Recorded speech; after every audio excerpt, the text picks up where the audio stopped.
and welcome to Jack Talk. I'm Brianna Nicole. Today is all about color, health, fitness, and hair. We're going to talk about the vision of an artist that wants to bring for Color Girls to SFA. Later, have you heard about the salon doll heads, or what about Unblemished? All that coming up next on this episode of Jack Talk.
The power of Ntozake Shange's work inspires Real Matter Productions president Jonathan Tyler is bringing the play to SFA.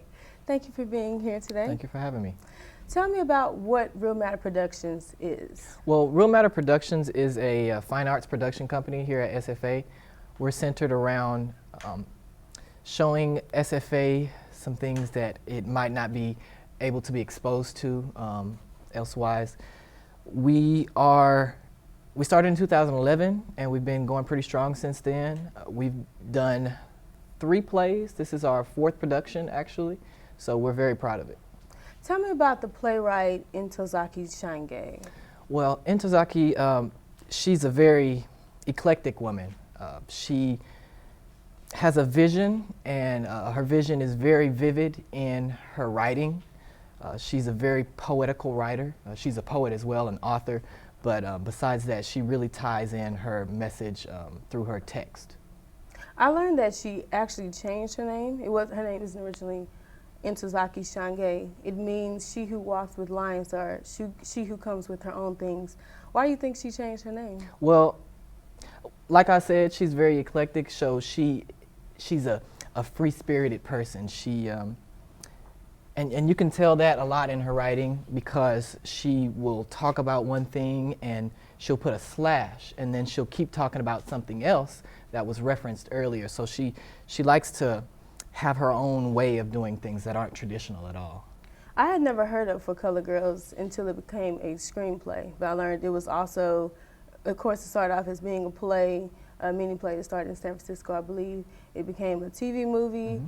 And many other things before it actually became a screenplay. It was on Broadway. So tell me more about the play and what it actually means for you to bring it to SFA. Well, the full name of the play is For Color Girls Who Have Considered Suicide When the Rainbow is Enough. Enough spelled E-N-U-F. Also speaking to her, vibrancy. I think that it's very different as a production. It's not meant to be something that you would see on a traditional stage. It's very different in a lot of ways, in just that she likes to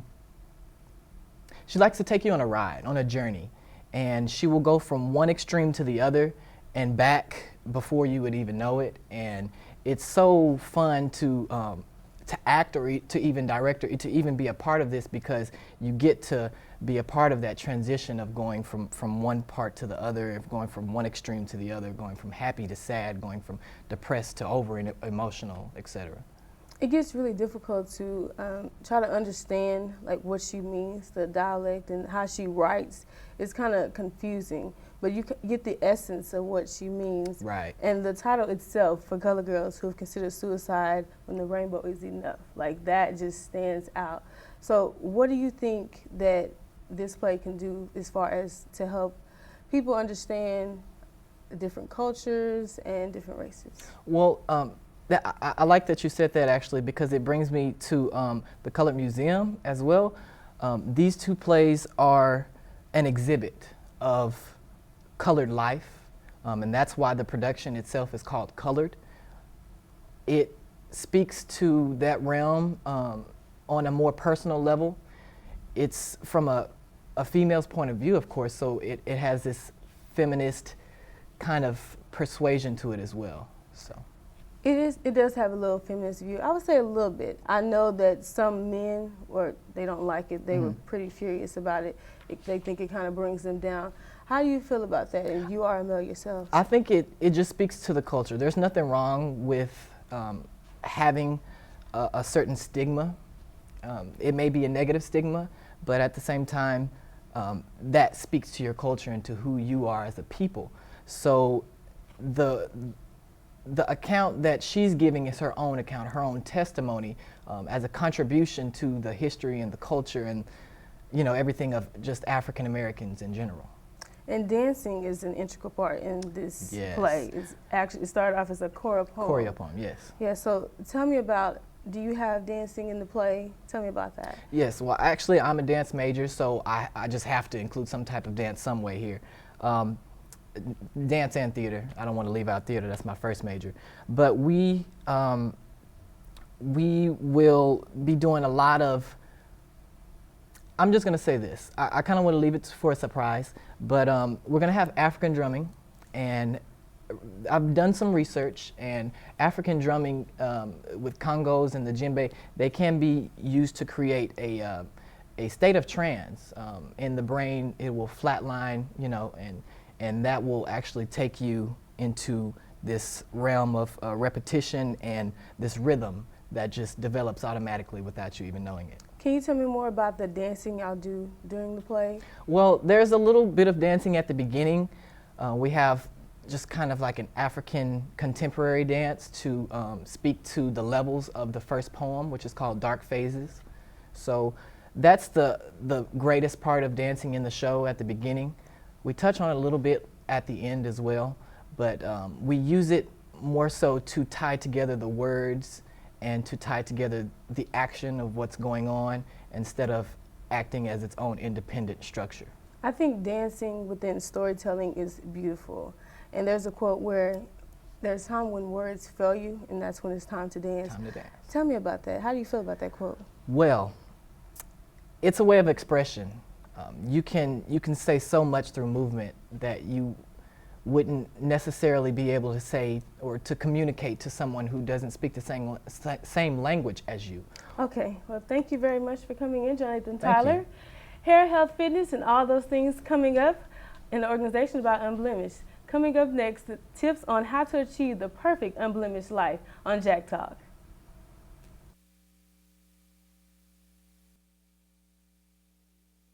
To go natural or not? That is a question for some women here at SFA. The natural versus non-natural hair debate has been disputed countless times. Here are some thoughts on the debate from SFA students. I really like natural hair. I personally wouldn't go back to relaxed hair. Here's the opinion of a student without the natural hair. I get the braids to help it keep growing, and I've been getting braids since I was 2. Getting braids is a non-natural way to grow your hair. But when you're natural, there are a few different tricks. One SFA student talks about Bantu locks. Another style I like is Bantu knots.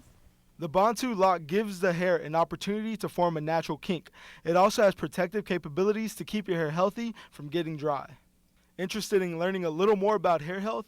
Stay tuned. Coming up in the Jack Talk studios, we will continue the discussion on natural versus non-natural hair. You won't want to miss it. Hi, how's it going, guys? In the studio today, we have Kendra Richardson from Unblemished. Thanks for coming out, Kendra. Thanks for having me. How's your day going? It's going pretty good. All right, so let's just hop on in it. I know very little about hair, so I'm here to interview you because I just want to learn as much as I can about hair. Cool. So give me a little, you know, insight on hair, or at least the the natural side of hair. Natural hair. Wow, there's a lot to say about natural hair. First of all, it's very universal. And with universal hair comes liberation, I believe. Liberation? Liberation. Oh, Because okay. with natural hair, you can do so many different things. I've pretty much been natural my whole life, and I've had pretty much every style you could think of. I've had pressed hair. I've had dreadlocks, which I have now, well, locks, which I have now. I have had Bantu knots. I have had twist out. I have had braids. I've had protective hairstyles. I've had all kinds of things You that said I can do. with protective my- hairstyles? Yes. And like the Bantu, like I know that's a protective hairstyle as well. That's a protective What hairstyle. exactly is protective hairstyling for like hair? Protective hairstyling is something that you would do with your natural hair or with processed hair as well. And it just, you kind of, most of the time you add on hair. Sometimes you just do, if you have natural hair, you'll do something like Bantu knots. And it just keeps your hair away from environmental stress or from you keeping your hands in your hair all the time, which are things that are pretty kind of detrimental to your hair and some of the cuticles in your hair. And how so? Like, it's just bacteria Because growth? if you, or?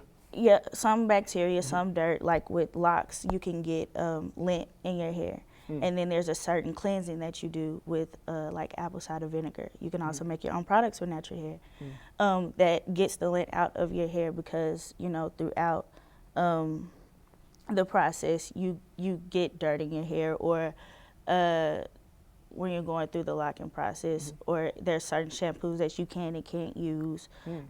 There's certain buildups that you get in your hair. So it's low maintenance, but it comes with a lot once you do it. I see, because like, you're telling me you can create your own, like, you're telling me before the show that you can create your own stuff at home.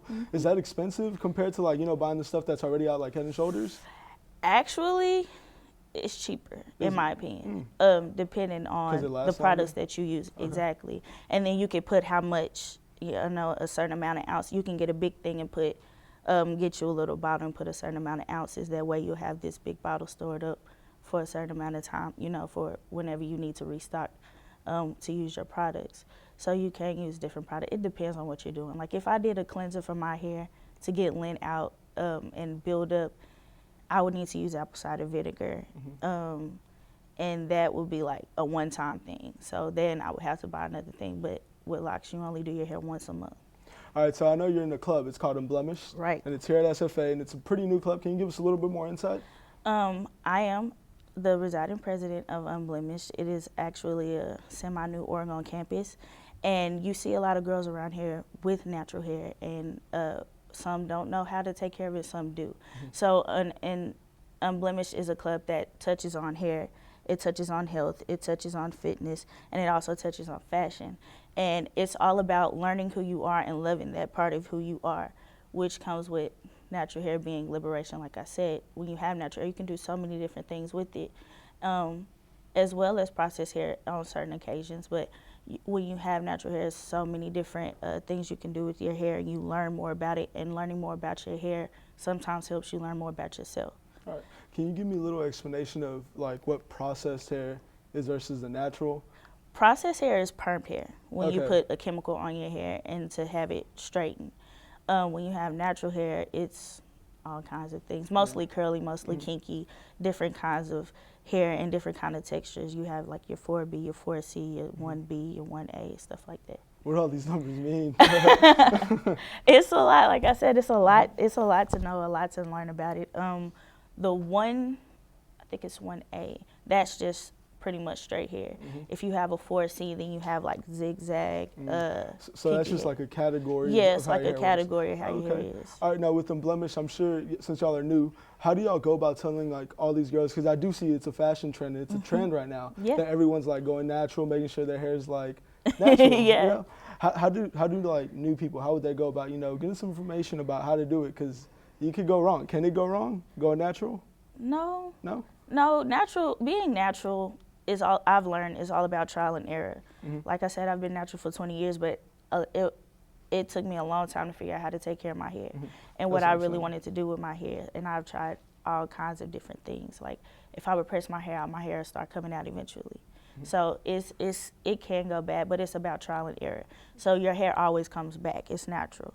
So that's what we have, which is my part, the hair part. We have a part for that, and you can transition into natural, or you can even do what we call what some women in the natural community call the big chop.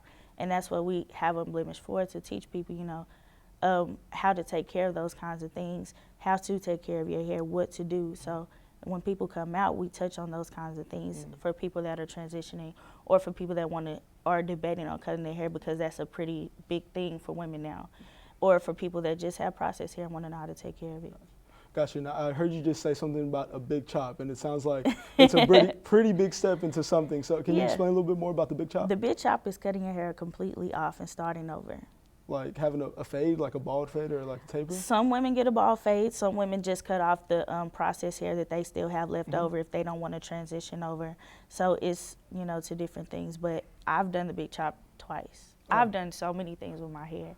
And this is the very last thing that I've done so far. Cool. And just real quick, let's just touch on, you said Unblemished also has 4 other sectors. You said Yes. fashion, skincare, fitness, and health. How do y'all tie all this in together into the club?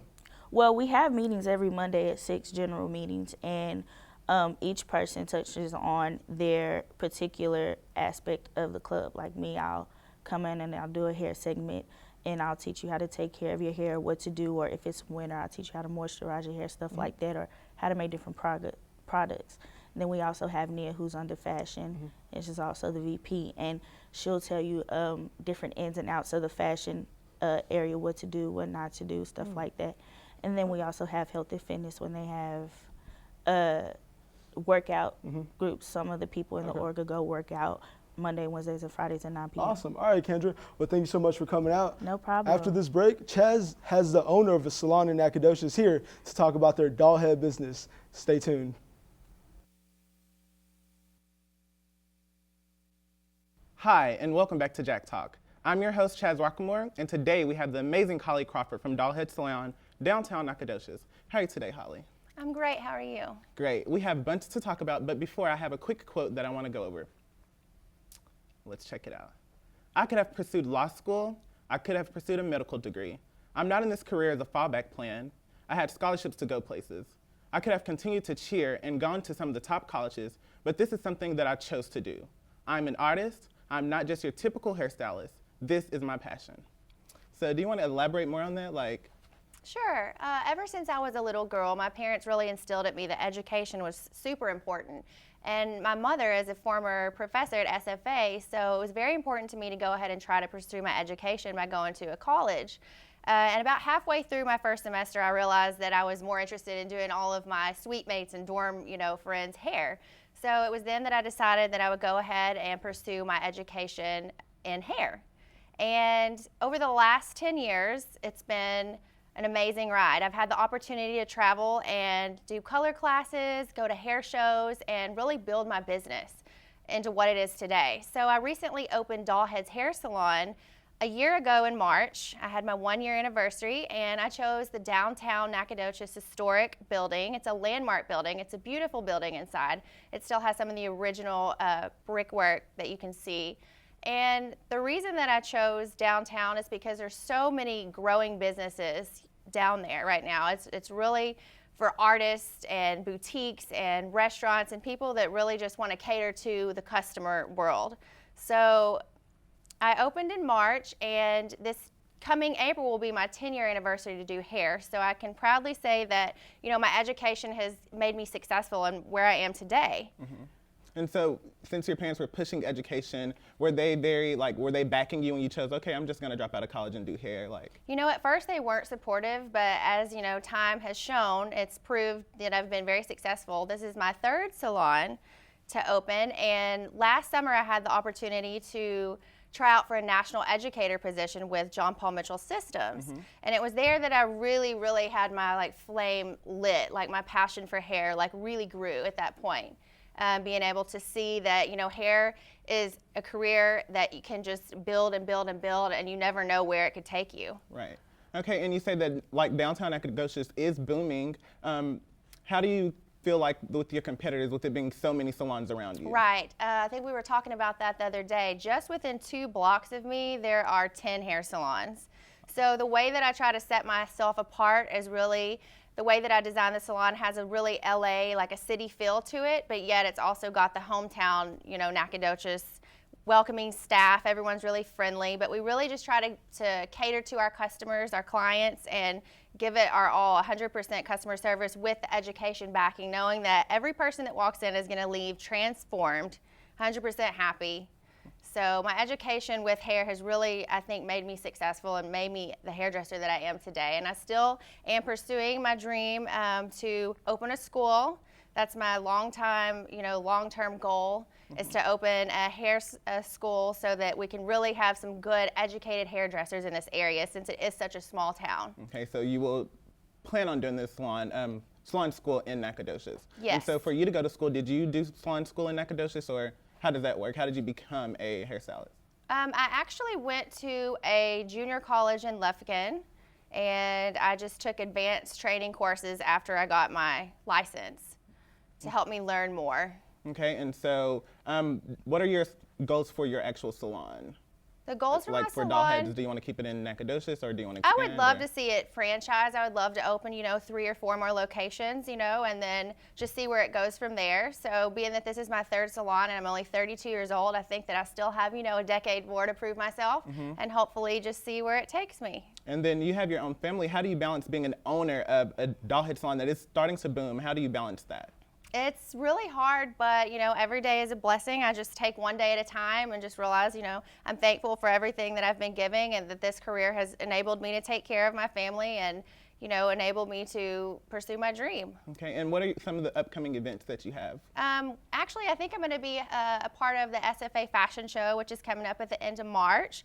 And I'm actually taking my salon staff to a hair show in Corpus Christi, which will be a Paul Mitchell show. And then this coming August, we'll be attending The Gathering, which is in Las Vegas. Okay, and then Paul Mitchell, I see that a lot when I walk into your salon. Do you want to talk about Paul Mitchell? Like, what is that, and how does that incorporate to your store? I'm the only Paul Mitchell salon within about a 200-mile radius between here and Houston. I'm a Paul Mitchell focus, which means I exclusively carry Paul Mitchell products only and use the Paul Mitchell techniques, which I train my staff. And I've really chosen that because it's a billion-dollar company. It has the most education. It's really just branding myself and letting others know that I'm able to give them exactly what they want by pursuing that education that Paul Mitchell has to offer. It's free education for all. Okay, and you stated that you did have other salons here in Nacogdoches. Were they all located downtown, or why did you choose to move it downtown? My first location was actually off the beaten path, and I opened that one about 9 years ago, and I moved it to University, where now Hungry Howie's Pizza is. That was Salon H for 3 years. And then I just chose to rename it, give it a little bit more of a kick. I like the name Dollheads. It's kind of catchy, kind of cute. And downtown was just really important to be because it's part of Nacogdoches. And we have so many tourists and so many functions that go on. The Texas Blueberry Festival and Boots and Brew, which will be this fall, which is taking the place of Scare on the Square. So I'm able to be part of everything that goes on downtown and really reach out to the community. So I think that it's a better traffic and a better, customer base that I want to reach. Okay, and you talked about you're not just a typical hairstylist. This is a passion. You're an artist. Elaborate more on that. Right. Like most hairdressers go into the business thinking it's just going to be a quick bang for your buck, and it's just not that way unless you have the true passion for it, which is in any career. You're not gonna succeed at it. And I feel like every day I go to work is a blessing. I enjoy what I do. It's my passion. It's art to me. It's not a day job. So for me, that sets me apart from other hairdressers around me because I actually love what I do, and I view it as play, not work. It's craft to me. Okay, it comes natural. Really quick, what would you tell like a younger person wanting to be a hairstylist? I would really just say look deep into your soul, and when you were a little girl, did you find yourself, chopping off your Barbie doll's hair, playing with your Cabbage Patch dolls? Do you like to help people? Do you like to make people feel better about themselves, And do you like art? It's a big part of hair. Alrighty, well, we really enjoyed you coming. Thank you, Holly. That's all the time that we have here for today. I'd like to thank all of our guests and production team. Come back with us on Wednesday for a brand new episode of Jack Talk. I'm Chaz Rockmore. Y'all take it easy, Nacogdoches.